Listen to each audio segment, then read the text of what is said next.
Easter eggs have been around in gaming for way longer than anybody realizes. For those who don't know, gaming Easter eggs are small messages or jokes from the developers. They're usually in the background or off the main path in games, making players have to really search for them. Now, it's usually said that the first gaming Easter egg was an adventure for the Atari, and as you can probably guess, it's not the best of games. You play as a small dot traveling around different rooms trying to find the ending. And that's about it. Nothing crazy. Now, during this time, Atari didn't want other companies stealing their developers, so there weren't really any credits. Warren Robinett, the main programmer of Adventure, didn't really like that rule and secretly created an Easter egg in the game. If you were able to find a single gray dot that's only 1 pixel wide and bring it to this yellow wall, you'd be able to find the first Easter egg ever put into a game. The credits. This Easter egg is likely one of the most well-known and popular ones out there.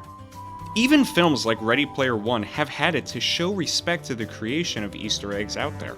That's when you found the first Easter egg ever put in a video game. The creator's name. The only problem with this is that it's all wrong. Okay, so Adventure is the game that really popularized Easter eggs. It was also the game that led to the name Easter eggs being given to gaming. But there were other games out there that already had Easter eggs. The earliest that I could find comes from a game called Moonlander, which to some it might look familiar, or at least you can see some inspiration behind it. The main goal is just to land a rocket ship. Wow, games were a lot easier to describe back then. Travel across a fungus-infested society with a kid who holds the cure to fixing everything, while also encountering many dangers. Fake the moon landing yourself. Hippity-hoppity, hippity-hoppity, hippity-hopping over hill and dale. Da-da-da-da-da-da-da-da-da. Da-da-da. Hippity-hopping along. Now, as you try to land, you'll come across a weird-looking shape on the moon, and landing next to it, your astronaut walks over to it, ready to make the biggest scientific discovery of all time. I mean, this is a big deal. What do you discover on the moon? This is huge! 2 Big Macs in it? Is this at McDonald's? Yeah, okay, so this is what I mean with Easter eggs. Some can be these grand messages or little hints to the people behind the game, while others can just be somebody's lunch order, or a joke. Flash forward to today, and Easter eggs are almost everywhere. Easter eggs today don't usually give credit to the developers anymore, especially since we have credits to do that now. One of the most common ways Easter eggs are used today are to make references to other games. Portal is still highly regarded as one of the best puzzle games out there, and when something's popular, it's bound to get referenced by others. Tons of games out there keep making references to Portal in some way, whether it's having a robot in Hitman talk about cake.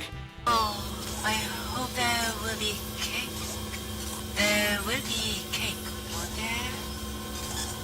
Or having a level that features a companion cube in Deus Ex. These Easter eggs act as small thank you messages for the original creators of Portal. Astro's Playroom is another game full of these different Easter eggs. Granted, this game is meant to be a celebration of PlayStation's history, and while many of them are directly in your face, others are more hidden off to the side. Lots of the different robots here are addressed in some way to other PlayStation games. If you want a game that really explores Easter eggs in gaming, Astro's Playroom would be a great place to start. Now, this does mean that there's a right and wrong way to do Easter eggs in gaming. The main rule here seems to be that an Easter egg should simply elicit a, "oh hey look, that's pretty neat," reaction within the player. If it overpowers the story or takes the player out of the world, then it's overstayed its welcome. Many would probably say that "the cake is alive" from Portal is referenced a bit too much. If anything, they just shouldn't be anything crazy. So that still leaves the question, if the original intention of Easter eggs in games were to make sure that programmers were given credit, as a lot of these original games did, then what's the purpose of Easter eggs today? Well, it's simple. It's still to send a message. Since the original Easter eggs, programmers have made many Easter eggs much more meaningful and detailed. In many cases, these Easter eggs pay tribute to players who have passed away.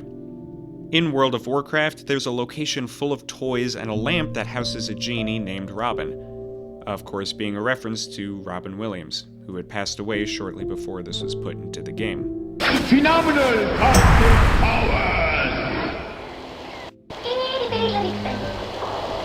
The passing of Technoblade, a popular YouTuber and essential member of the Minecraft community, inspired Mojang to update the launcher and give a pig a crown, referencing his skin within the game.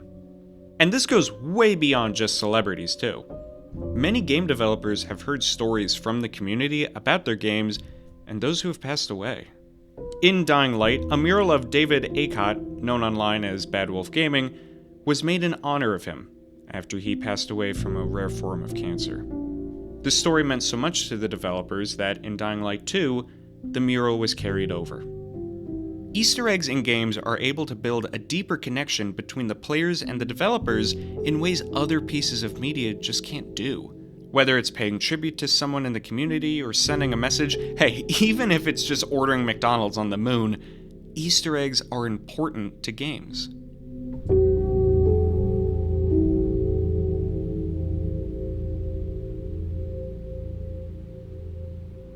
Now, that's just what I think about these Easter eggs in games, but what about you?